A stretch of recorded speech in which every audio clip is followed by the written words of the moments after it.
official last episode of season 1 of But Is It Feminist, the podcast that supports women's rights and women's wrongs. I am your host, Amanda Hernandez, sociologist by training, hater by nature. Wow, what a wild ride. What a trip. What fun. I did not anticipate that people would actually listen to this. And it's not a lot. It's not a lot for sure.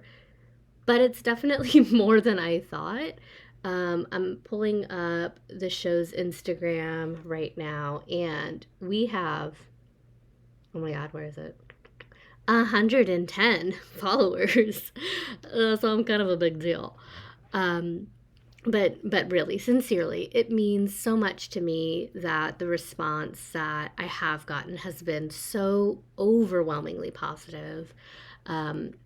I've only received one death threat. Well, it was a death threat if you squinted at it a little bit, you know. I had made a video on TikTok earlier in the summer about the show, and some troll replied with a meme of like someone aiming a gun. But, you know, I just smashed report, went along with my day. So I think in the grand scheme of things, like that's pretty good for a show that's explicitly called But Is It Feminist? So I thought, as a treat for the consistent like 20 people that listen to this show, and more who sometimes drop on in, that I'd offer the But Is It Feminist Christmas special. Oh! Well, okay, we're multicultural. We are decentering Christian normativity in the United States. And so we're just going to focus on capitalism, the one thing that unites all the winter holidays and festivities. So maybe this is the But Is It Feminist Holiday Extravaganza. The But Is It Feminist Winter Miracle. I like that one. I thought maybe something would come to me as I spoke, and it didn't. I do like a feminist holiday extravaganza. I'm going to go with that one. Okay, so in this special holiday bonus episode, the last episode of the season, I want to talk a little bit about one of my personal favorite holiday traditions, what I think is the absolute star on top of the tree of the consumption craziness of the season. My favorite part of the winter is putting on a little cozy candle that I bought at Target. Sorry. It probably smells like pine trees or like apple cinnamon something. It's warm, it's cozy. And after I light the candle, I get on my couch with mini blankets, and I love zoning the fuck out to the comforting predictability of the Christmas rom-com. I Googled holiday rom-coms not about Christmas and did not get any returns. So if you know of a holiday rom-com that is about a non-Christian, not Christmas holiday, please tell me. I did find a top-rated Reddit thread titled Holiday Rom-Coms That Aren't Stupid Cheesy. This is on the subreddit Movie Suggestions. And I'm going to read you exactly what this says. It says, I'm requesting, looking for Christmas rom-coms that aren't too stupid/cheesy. Some I like, for others that may be looking for similar content. Happiest Season, Single All the Way, Holidate, No Sleep Till Christmas, Love Actually, Something from Tiffany's, yada, yada, yada. Not picky, straight, or LGBTQIA. Love is love, and I love it all. I just don't want to roll my eyes at how stupid it is. Okay, so while I certainly appreciate the inclusivity of this person's post, love is love, hard agree, I want to roll my eyes. I want to roll my eyes so hard they fall out of my sockets. I am an academic because I love rolling my eyes, okay? It's one of my favorite pastimes. Okay, so some of my favorites that I love rolling my eyes to include, of course, the Princess Switch universe. We have Princess Switch, instant classic. Then we get the Princess Switch, switched again. Then the Princess Switch 3, Romancing the Star. These are just absolutely phenomenal cultural artifacts, and I just can't wait to watch them again. Another Netflix original, a lot of these are Netflix originals. I guess like maybe this is the millennial boomer break, right? Hallmark versus the Netflix Christmas rom-com. Okay, the other Netflix original that I cannot stress enough is so deeply stupid is Operation Christmas Drop. What a gem. Love it. Love her. The Spirit of Christmas is a wonderful film that I learned about from my favorite podcast called Normal Gossip, wherein last year we were gifted a treat of an episode called Caked Up Spirit of Christmas. And I can confirm the hot ghost man was indeed caked up, but I think he was like wearing a fedora too, so a little bit of the ick. I mean, a lot of bit of the ick, but wow, what a movie. What a movie.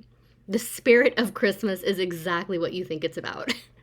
And the final one that comes to mind that brought my family much joy last holiday season, and my son, my 14-year-old son, has already been asking if we can watch it, was Hot Frosty, where a hot snowman comes to life to bring a widow love, to heal her broken heart. And if you find yourself watching any of these movies and thinking, but is it feminist? The answer is no. The answer is no, but they are really cozy. Now, as I've described, I love these movies not in spite of their idiocy, but because of them. Deep down, deep in my core, I would give just an arm and a leg to no less. One of the running jokes that sometimes lands, but more often than not misses, is like, I want my lobotomy now. I would love to just turn my brain off, and I feel like these movies are as close as I can get to just turning my brain off as I cuddle on the couch with my blanket and my Target Christmas candle. Because unfortunately, Christmas in the US, in the year of our Lord, baby Jesus 2025, is capitalism overconsumption core final boss. Like, I won't go into the Target overconsumption, the Target dollar section specifically of the cheaply made goods that we all seem just like drawn to, like moths to the flame in our efforts to chase down some sort of feeling and wrangle it. I want to feel things. If I would buy this trinket, I will feel things. I'm not going to talk about it, but instead, what I do want to talk about, what I want to offer you, offer myself really, is an intervention. What could feminist winter holidaying look like? Can we do it? But is it feminist?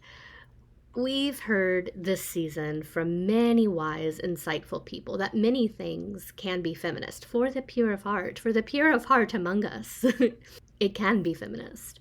For those who are able and willing to try, we can read many things as a site of feminism. And when we take to heart the idea that feminism is the idea that everyone can be free and happy and safe and whole, I think the winter holidays is a space to really be thinking about that. So, in the spirit of resisting both capitalism and burnout, I decided to really think about what a feminist holiday could look like for me. Something rooted in care and joy and just like not feeling guilty all the time and not shutting off my feelings by watching all the rom-coms, although I will be doing that. So to that end, I am going to share with you all the 3 things I am going to do for myself this holiday season to give myself the feminist holiday I want and deserve. Okay, the first one. I am spending time with people I love because I love them, not out of obligation or necessity. And I know this time of year gives a lot of people a lot of feels, especially if you have a complicated relationship with your family of origin or your in-laws or extended kin. And so I want to try and help give us permission to show up where and when we want to be as people who deserve joy and rest. And so for me, this looks like going on my Jane Austen-esque tour of the country to visit 2 of my very favorite people in the world and see their babies and their families. And I'm just so excited. I'll spend about a week in the Midwest and then another several days in the Pacific Northwest. I'll get to see actual winter weather. I'm in South Texas. The idea that I'm going to see snow is so exciting. I have already been messaging with these two friends of like, I don't think I have the appropriate attire for your region, but they've got me. So I will wear my borrowed snow boots and go to Christmas markets and just rest and be around people I love. I'm lucky that I have a very good relationship with my family. And so I'm excited to spend time with them too. But I feel especially decadent in that I'll be able to share part of this season with my sisters from other misters. Two, the second thing, I'm not going to spend, I say I'm not, I endeavor to not spend the holiday season wishing I could do more. As someone who's on a budget, she's a little broke, I desperately want to be able to give gifts and buy the things at the Christmas markets and have a million gifts under the tree for my sweet baby boy. I want to try and loose myself from the spirit of consumption. And I've been thinking creatively about how I can show up and shower those I love with affection without having to spend a lot of money. And unironically, I think the people I love will be receiving soup and paintings from me. This is your warning. If you don't like soup or paintings, don't be my friend. You can't be my friend. That's what you're going to get. They're homemade, they're sweet, I think, and it's something I enjoy doing. I love making a soup. I love zoning out and doing like a little YouTube watercolor tutorial.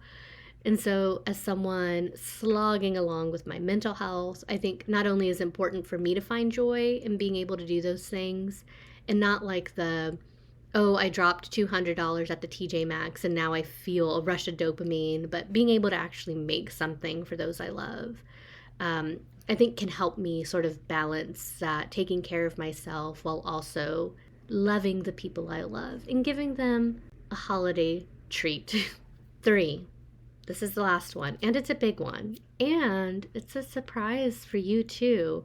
We are all having a very happy feminist holiday because I am officially recording a second season.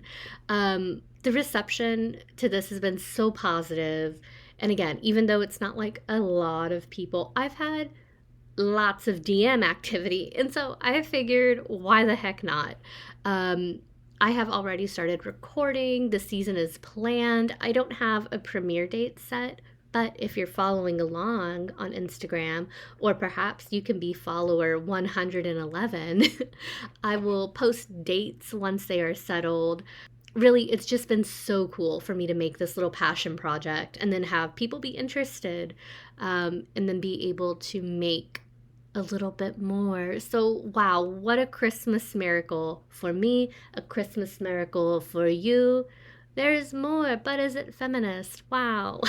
Whatever winter holiday you are celebrating, I hope that it is so beautiful and restorative and full of joy and warmth and hot cocoa and whatever warm thing you bring into your life to feel whole and happy. I hope that you find ways to take care of yourself and your community, because that's what's feminist, baby. Putting ourselves and our community at the forefront of our care. So I'll be back soon for season 2 of But Is It Feminist, and I cannot wait. Happy holidays, and I will see you soon. I gotta get in the character.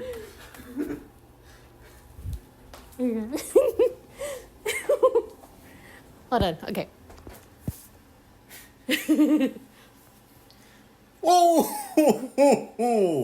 no kisses. No, okay, hold on, okay. Oh, no kisses for feminists this year. They're on my naughty list. Hold on, you have to do it again because I laughed right at the end. Okay, I'm sorry. Okay, just take 2. Gotta get in the character. Oh, no kisses for feminists this year. They're on my naughty list. Thank you.